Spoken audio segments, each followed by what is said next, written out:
Good evening, everyone. I'm writer coach Tony and make another video because one of my students asked me about because they have a subject called system dynamics, and they talk about how the variables in the world interact with each other and how dynamic they are. And the topic that was given to them is about the Filipino film industry, and that they have observed that the production has been declining over the years.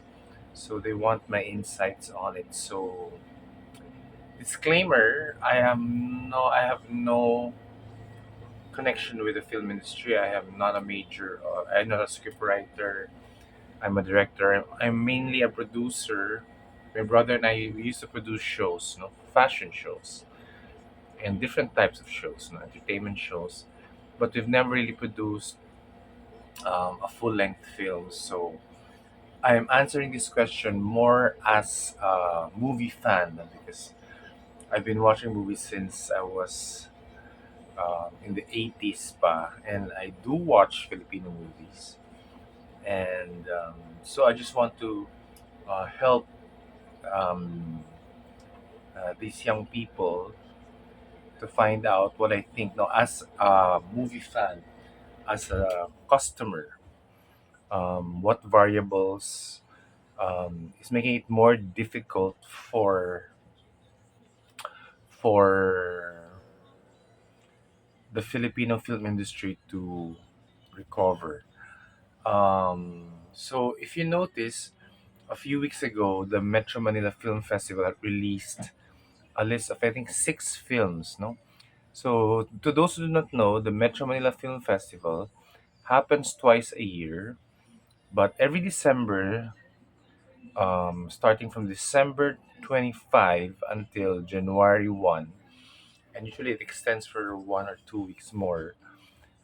Um, all the movies have to be Filipino movies. It was done in the 1980s, I think. Yes, I was able to see the first few ones. The most memorable for me is the Bulaklak ng City Jail by Noro Honor. No? So that was way back 19, I don't know, 84. So it has been a tradition every year. And then this year they had the summer version. I'm not sure if they had the summer version this year, but anyway, they had it the last year yata. And so yun. So they have summer and then the December. But the December one is the more popular one because the Filipino viewers expect their box office stars to be there. No? So who are these box office stars? For now, it's Vice Ganda. During my time, it was Shake, Rattle, and Roll. And then, of course, Nora Honor. But now it's like Vice Ganda. They have to. And then we had Vic Soto. No? And then Pokwang, I think, or no, Ay de las Alas. So there's a slew of box office superstars who have made a career in making yearly Metro Manila Film Festival movies. So in a way, that's a bright light, no, in Philippine cinema because for 2 weeks the audience is captive. No, the Filipinos just watch Filipino movies. So um, because of the quality of the choices, there are years where I don't watch any of the movies, but there are years I watch naman. Like I've seen Nora Honor's movie yung sa ano when she couldn't get pregnant, and then yeah, I do watch yung Boy Foretold, yeah, the gay story. So usually there are movies that appeal to me. I watch one or two, no.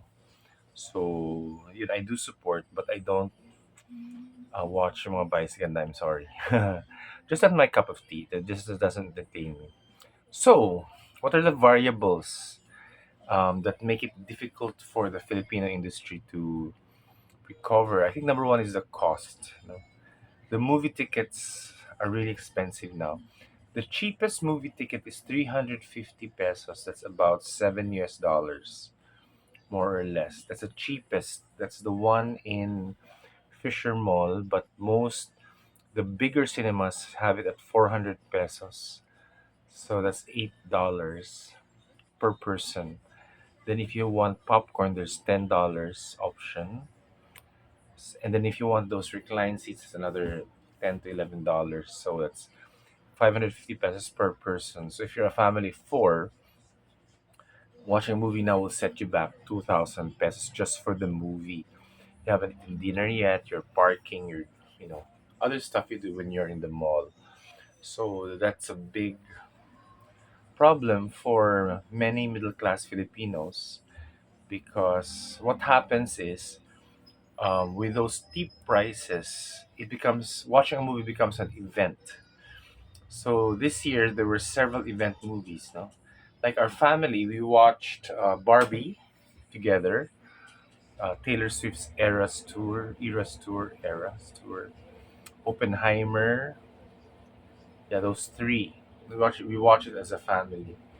So we're about four tickets all in all, and then we prefer by the reclining seats with the popcorn. So anyway, yun, those are the event movies, and we reserve it for event movies. My brother and I, we watch movies every week, but we watch the horror movies. No? So unfortunately, we do not watch Tagalog movies. So with the family, um, yeah, because it's expensive.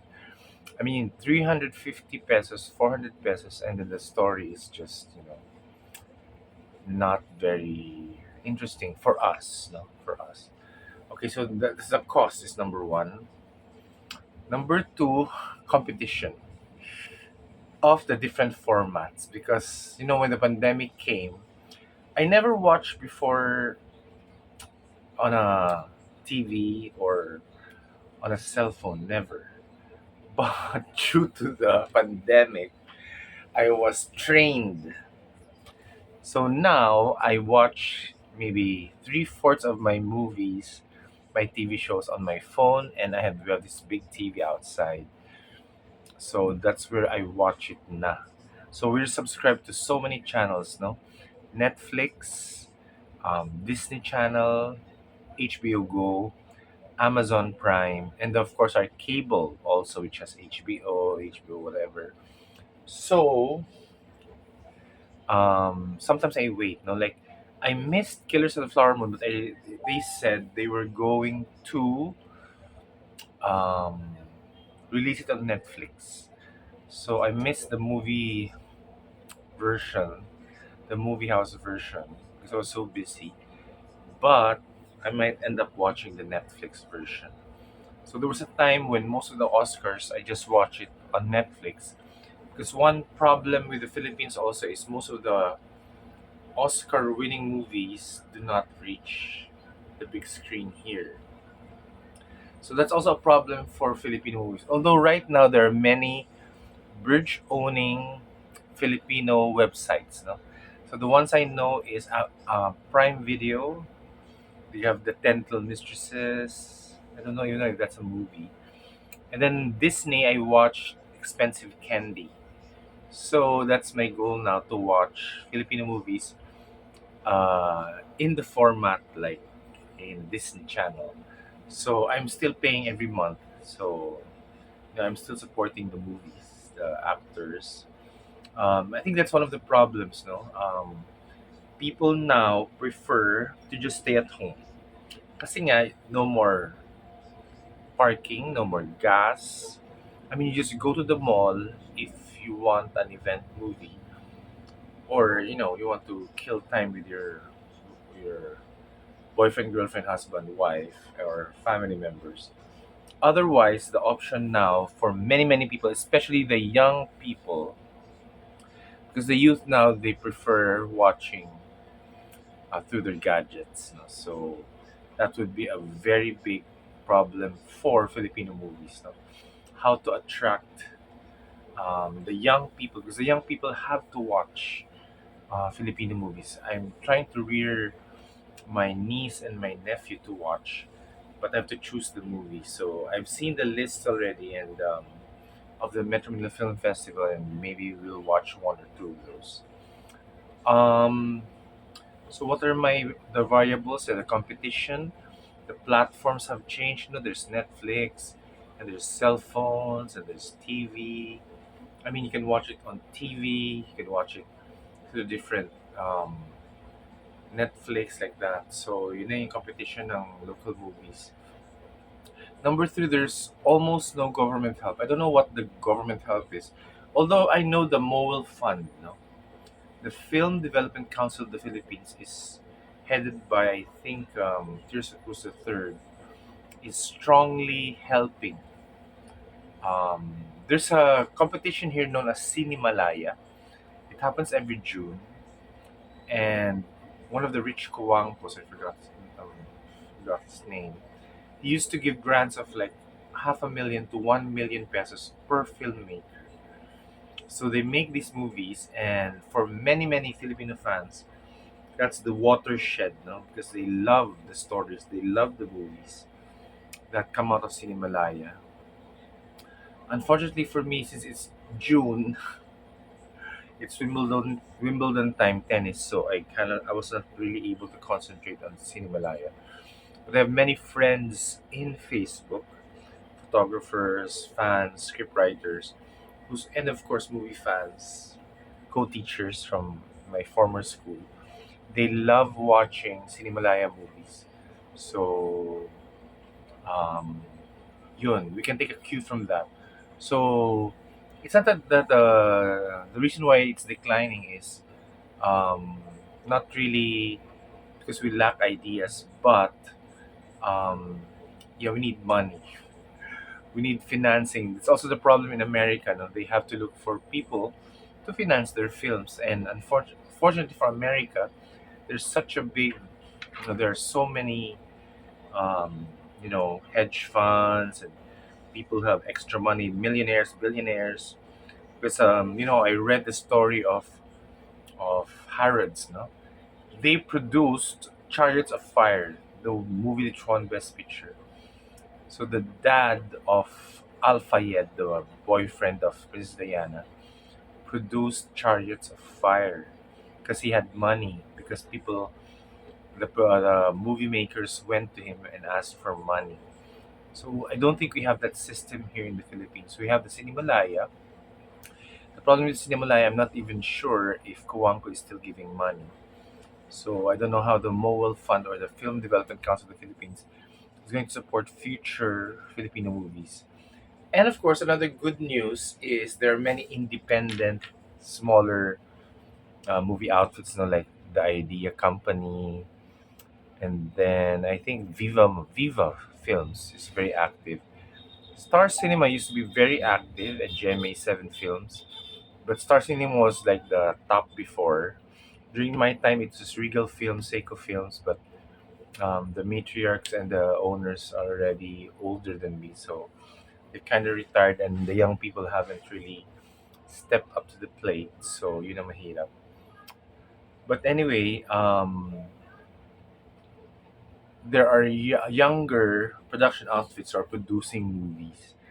Especially, I always see Viva and the Idea First Company. So they're actively seeking out the help of scriptwriters, creatives, directors, and then of course actors who can give justice to the story, to make it more interesting. Um, Unfortunately for the Philippines, some of the problems we have is we do not have a very dynamic special effects. I think we have, but it's not as um, you know they don't have the funds like in the US where they can really make the vistas very beautiful. Now we have to be very creative using our own budget, so we cannot really make stories with on a really grand scale. No, so if you notice, most of the stories are intimate stories. No, if you check I suggest the group check the six choices because um, I think they were chosen mainly because of box office appeal, and then of course you have to think of the audience, no, because it's Christmas, so usually horror is a hit, comedy is a big hit, family movies is a big hit, maybe one action. So me, I usually look for horror and drama, one drama. So there is really a market. It's just that It's all about the money, um, where to get the money, where to get the funding, who is going to pay for these movies, especially if it's a really a grand scale. You're like, I think Gumburza was lucky because they're Channel Two, and then Brilliant Mendoza, who has Moro right now. Also lucky because he gets help, I think, from the French producers. At saka he's a already Cannes Film Festival winner, so he can get funding if he wants. But it's the smaller directors who have to struggle. They have to create their names, but it happens to everyone anyway. So let's go back. So what the variables are? We have an audience. Filipinos still love watching Filipino movies. So every year, Vice Ganda, Vic Soto, Nadine Lustre, they always have these hits because people expect them to release movies which cater to their taste. No, so the dynamics is you have a product and then you have the audience, and if they like what they see, they will watch it. So everybody will have money. They're always saying, "Oh, why don't we make movies like before, like Bulaklak ng City Jail, Andre Andre pa nakaginawa, of course the Himala like that." That can be done, but I think you really have to market them well because it's more for an intellectual audience or an audience who do not enjoy watching Vice Ganda. So they want an alternative choice. And anyway, for these movies, hopefully the budget is not so big anyway. So hopefully they can also recoup the cost. I think one of the variables also is the marketing. Napaka-importante. Um, you have to market, especially now that there's social media and there are influencers, and then of course there's social media. Um, so there's really no excuse for producers not to uh, get a wider reach, especially during the Metro Manila Film Festival, because it's a captive market. So we might as well concentrate on those captive markets, no, kasi walang kalaban eh. Otherwise, we have to, just like American films, foreign films, we have to timing it, time it well that there's a Marvel movie, or make sure it doesn't go conflict with a similar themed movie. So again, marketing is very important. Um, and of course, for me, I think the most important one is the ideas. The ideas have to be original. If you look at the nominees for the Oscars, like last year, yeah, I saw the movie EAOO. Um, yeah, it's so strange for me. Maybe because I'm old already, but a lot of young people loved it. The kids loved it. They were the ones who actually begged me to watch the movie. So it just shows that right now, movie producers, the creatives, have to concentrate um, on on reaching the younger audience, especially for Filipino movies. No, kasi they're the future audience. So stories have to be written about their lives. That's why there are many love stories. Um, Unfortunately for Filipino movies, some of them have been stuck in a time warp. So that could be a problem. So anyway, let's see. Let me summarize. Um, so so he's asking why it's declining. So well, number one is competition. I mean, from the different formats, Netflix, HBO Go, those formats. And then people are not watching in the movie houses anymore. They prefer watching at home in their gadgets, in their comfort of their home. So instead of five people paying tickets, unless it's an event movie with Vice Ganda or Ay de las Alas or Nadine Lustre or Catherine Bernardo, yeah, it would be difficult for you have to really pull in the audiences. So that's where the creatives have to do their jobs, no? And of course the marketing people. Then of course there's money, number three. The same problem in Hollywood, the same problem here. We need money, we need producers. So if a producer has a hit, he can make another hit. Well, that's a big question mark, but at least um, there has to be government support. That's number one.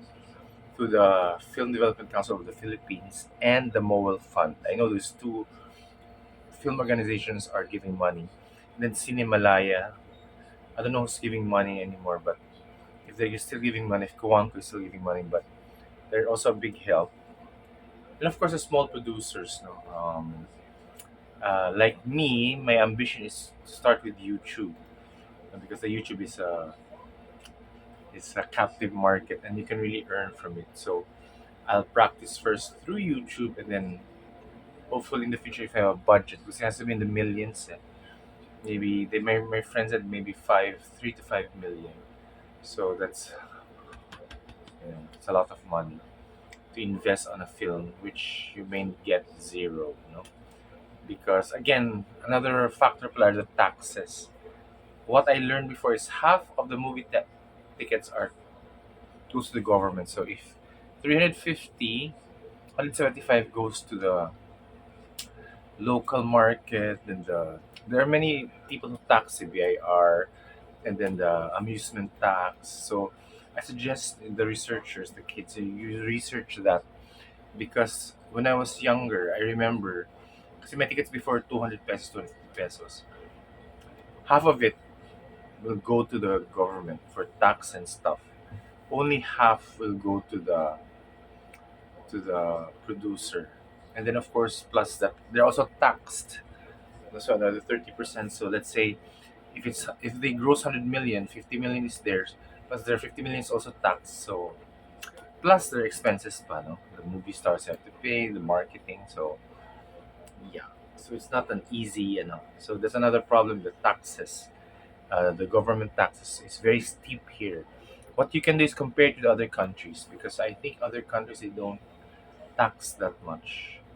Or if they do, it's not as steep as us. No? So taxation. And of course the audience has also changed, no? The younger audience now is more savvy. There's many distractions. So if you want a movie, it has to be an event movie, or the story, has to touch people. So yeah, the audience composition has also changed. Older people like me, we watch in movie houses because we were trained to. Because we've always been watching movies in the movie houses. But the young people now, ayun.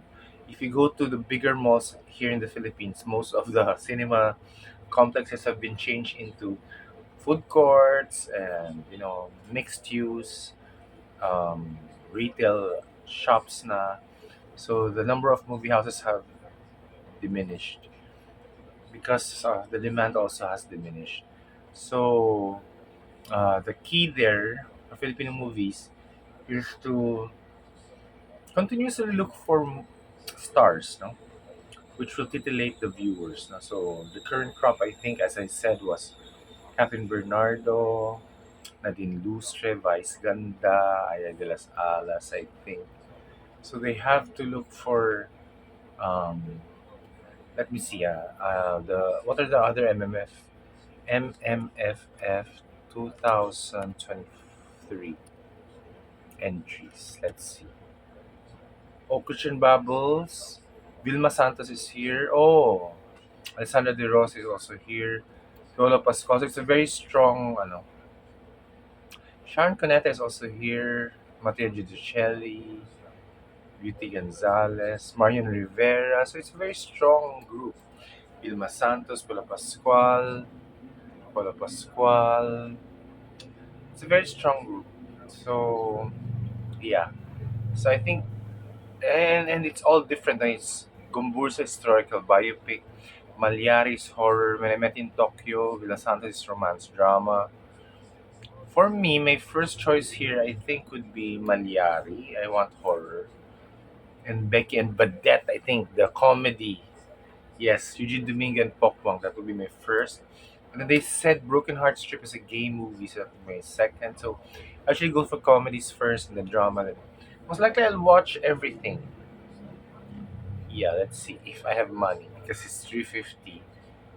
Yeah, it's about 10 movies. That's 35 plus, the kids. So anyway, but I like the choices. This is for the Metro Manila Film Festival of 2023, this year. So I'm basing it there. I think it's going to work because here the choices are broader. The movie stars are also well known. I think that's another factor. Dapat may makilala kasi if you don't put well-known actors, especially in a captive audience like the Metro Manila Film Festival, 2 weeks of no foreign competition, yeah, that's your chance to really push these movies. Maybe like the whole earnings for 2000 for the year is earned here, and then the residuals you can parlay it throughout the year, maybe two, three other movies throughout the year for the more discerning viewers. So I think that's what they can do to really push for Filipino movies. Um, Based on my observation, there's at least one Filipino movie every week. If I only had money, I'm gonna watch each of them. But unfortunately, the stories and the actors are not really interested in many of them because they're young people. Unless it's a hunk, I'm gonna watch it. But if not, then I'm not gonna watch it because, of course, as I said again, there's competition. There's foreign competition. There's Barbie, like there's Killers of the Flower Moon. There's Exorcist, and then we all love watching horror movies. So you have movies. Filipino movies have to fight for the peso. They have to make it worthwhile for viewers to watch the movies. So I hope that answers your question. I will continue to support Filipino movies. I love Filipino work. I look for the days when we can do Oro Plata Mata, Bulacan City Jail. Those movies are really the bomb for me. Batch 81. So among the recent ones, I haven't. Yeah. Anyway, that's me. I'm old school. So hopefully that answers your question. If you're a film buff or you have thoughts about this, please subscribe to my channel, Writer Coach Tony. Guys, please subscribe. Pang-add lang ng subscribers. And please follow me on my Twitter, my Instagram, and my Facebook. Thank you very much. Take care, everyone.